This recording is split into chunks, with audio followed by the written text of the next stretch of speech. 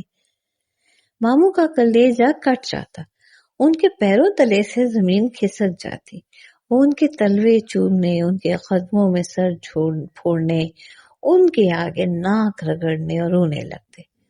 میں کمینہ ہوں، میں حرام زادہ، میں ارے جوتی لے کر جتنے چاہو مارو، میری جان، میری رخی، میری ملکہ شہزادی، بس مجھ سے ناراض مت ہو۔ اور رخسانہ ممانی اپنی روپہلی باہیں ان کے گلے میں ڈال کر بھوں بھوں روتی۔ تمہارا عاشق زار ہوں میری جان، رشک و حسد سے جل جل کر خاک ہوا جاتا۔ تم تو ننھے کو بھی گود میں لیتی ہو تو میرا خون کھولنے لگتا ہے، جی چاہتا ہے سالے کا گلا گھونٹ دو، مجھے معاف کر دو میری رخی۔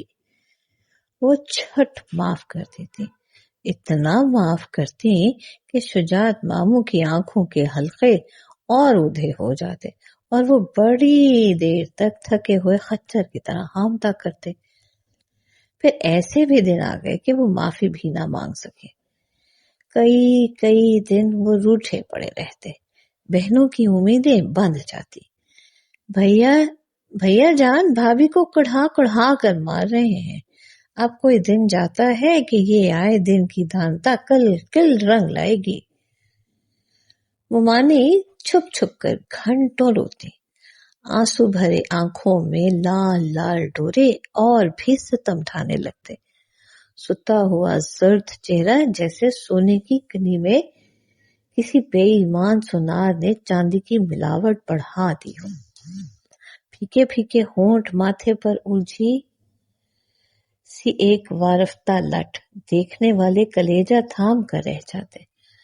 حسن سوگوار کو دیکھ کر ماموں کے کندھے اور جھک جاتے، آنکھوں کی ویرانی بڑھ جاتی۔ ایک بیل ہوتی ہے، امر بیل، ہرے ہرے سپولیے جیسے ڈنٹھل، جڑ نہیں پکڑتی۔ یہ ہرے ڈنٹھل کسی بھی سرسبز پیڑ پر ڈال دیے جائیں تو بیل اس کا رس چوس کر پھیلتی پھولتی ہے۔ جتنی یہ بیل پھیلتی ہے اتنا ہی وہ پیڑ سوکھتا جاتا ہے۔ جوں جوں رخسانہ بیگم کے چمن کھلتے جاتے تھے، ماموں سوکھتے جاتے تھے۔ بہنیں سر جوڑ کر خسر پھسر کرتی۔ بھائی کی دن بدن گرتی ہوئی صحت کو دیکھ کر ان کا کلیجہ منہ کو آتا تھا، بالکل جھڑکٹ ہو گئے تھے۔ گھٹیا کی شکایت تو تھی ہی، نزلہ الگ عذاب جان ہو گیا۔ ڈاکٹروں نے کہا خصاب قدئی موافق نہیں۔ ہائے بیچارے مجبوراً مہندی لگانے لگے۔ بیچاری رخسانہ ایک ایک سے بال سفید کرنے کے نسخے پوچھتی پھرتی تھی۔ کسی نے کہہ دیا اگر خوشبودار تیل ڈالو تو بال جلدی سفید ہو جائیں گے۔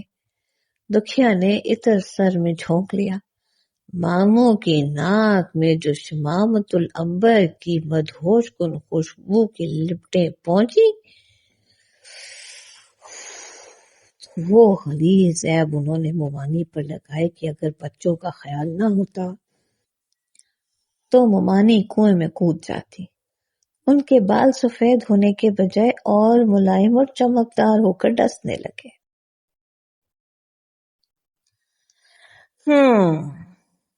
اب دیکھیں ممانی نے کنویں میں کودی ماری یا نہیں ماری۔ اب تک کے لیے اتنا ہی، بقیہ احوال اگلی قسط میں۔ ہم سے جڑے رہیے گا۔ اللہ نے کے بعد۔